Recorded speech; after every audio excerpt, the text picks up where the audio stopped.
Ce qui veut dire qu'aujourd'hui, on a tous deux possibilités. Soit on souhaite qu'Instagram et Facebook restent gratuits et là vous activez ce paramètre, soit vous désactivez ce paramètre et ça pourra rendre Instagram payant.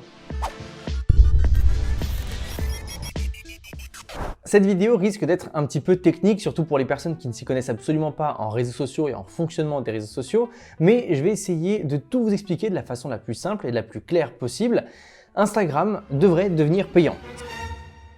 Ce qu'il faut savoir, c'est qu'aujourd'hui, Instagram appartient à Facebook et que du coup, quand je parle d'Instagram ou de Facebook, les deux sont unis, les deux devraient faire la même chose. Tout simplement parce qu'ils ont le même business model, c'est-à-dire qu'ils ont la même façon de gagner de l'argent, les publicités. Il faut savoir que si vous n'avez jamais payé personnellement Instagram, c'est parce qu'il y a des marques qui mettent des pubs, c'est-à-dire entre deux stories, entre deux posts, qui payent pour vous ce service-là. Et si les marques sont prêtes à payer pour être en contact avec vous, c'est parce que Instagram a un max d'informations sur vous et qu'ils ont un système de publication absolument incroyable. On peut dire aujourd'hui, sans vraiment trop d'hésitation, que Facebook et Insta sont des plateformes de publicité ultra efficaces et qui dépassent n'importe quelle autre technique. Ça a rendu les pubs par exemple à la télé, les affiches ou la radio, limite ridicule par rapport aux performances qu'on peut avoir sur Facebook si on maîtrise bien l'outil. Et plus ils nous connaissent et plus ils seront capables de placer les pubs des marques précisément et d'apporter des performances juste folles aux campagnes publicitaires, ce qui fait que les marques sont prêtes à augmenter les prix. Ils peuvent par exemple prédire si vous allez visiter le site, acheter ou même juste regarder l'annonce sans forcément cliquer mais en mettant un like. Et comme ça, les marques savent exactement ce qu'elles vont avoir comme retombée avant chaque campagne de pub.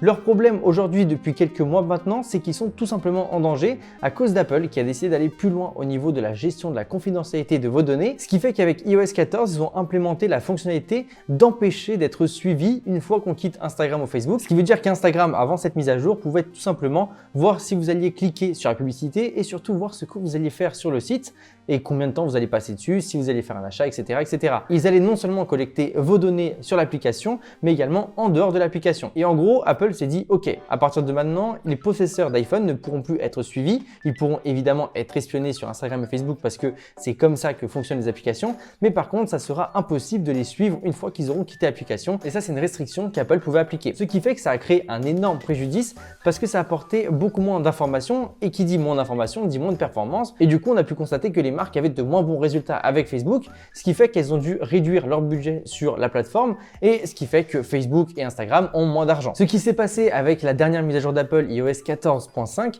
c'est qu'on peut maintenant accepter ou non d'être suivi par les applications, ce qui fait que Facebook ou Instagram se retrouvent maintenant dans l'obligation de vous demander s'ils peuvent vous suivre une fois que vous avez quitté l'application pour voir si vous avez fait un achat, etc. Le problème, c'est qu'il y a beaucoup de personnes qui ont accepté ou activé ce paramètre sans même le savoir et du coup, pour savoir si Instagram vous suit ou d'autres applications vous suivent, vous allez directement chercher dans vos réglages, vous allez sur Instagram et tout en bas, vous avez autorisé le suivi. C'est vraiment une partie à part et là, vous pouvez l'activer ou la désactiver. Ce qui veut dire qu'aujourd'hui, on a tous deux possibilités. Soit on souhaite qu'Instagram et Facebook restent gratuits et là, vous activez ce paramètre, ce qui leur permettra de continuer à nous suivre. Soit vous désactivez ce paramètre et ça pourra rendre Instagram payant. À ce niveau-là, je ne vais pas essayer de vous inciter à le faire ou non. Je ne suis pas un pro ou un anti-Instagram. Ça va vraiment dépendre de vous, de vos valeurs, de ce que vous comptez faire. Dans le premier cas, tout sera exactement comme avant. Vous aurez juste à ne pas l'activer pour qu'Instagram reste gratuit. Si vous le désactivez, il faut savoir que Instagram deviendra payant et ça sera un sorte d'abonnement comme Netflix mensuel ou sinon on parle également d'un Instagram Premium qui permettrait par exemple d'avoir une limite de temps et du coup on aurait par exemple 1 heure par jour et donc les personnes les plus addictes et comme c'est un réseau social qui rend extrêmement addict, ils pourront comme ça nous faire devenir un petit peu fous et nous faire payer pour l'application. Alors oui, ça serait un petit peu du chantage et oui, ça ne serait pas forcément éthique, mais bon, c'est comme ça. En tout cas, dites-moi dans les commentaires si vous serez prêt à payer pour Instagram. Moi personnellement, j'aurais vraiment du mal à payer pour ça, mais je sais que s'ils réussissent à me montrer que je suis addict et je pense être addict parce que j'ai fait une semaine sans réseau et ça a été vraiment dur, bah je pense qu'ils pourraient peut-être réussir à me faire payer. Bref, voilà, vous avez tout ce qu'il y a à savoir par rapport à Instagram et Facebook qui devraient éventuellement devenir payants. C'est fort probable, on aura la réponse dans les prochains mois. Si vous voulez aller plus loin au niveau des informations, je mettrai également à jour tout ça sur mes stories Instagram. Donc, comme ça, vous n'avez plus qu'à aller me suivre et regarder mes stories de temps en temps pour voir si je poste ça parce que je posterai certainement des nouveautés lorsqu'il y en aura. Nous, on se dit à très bientôt. C'était André Martin. Salut à tous.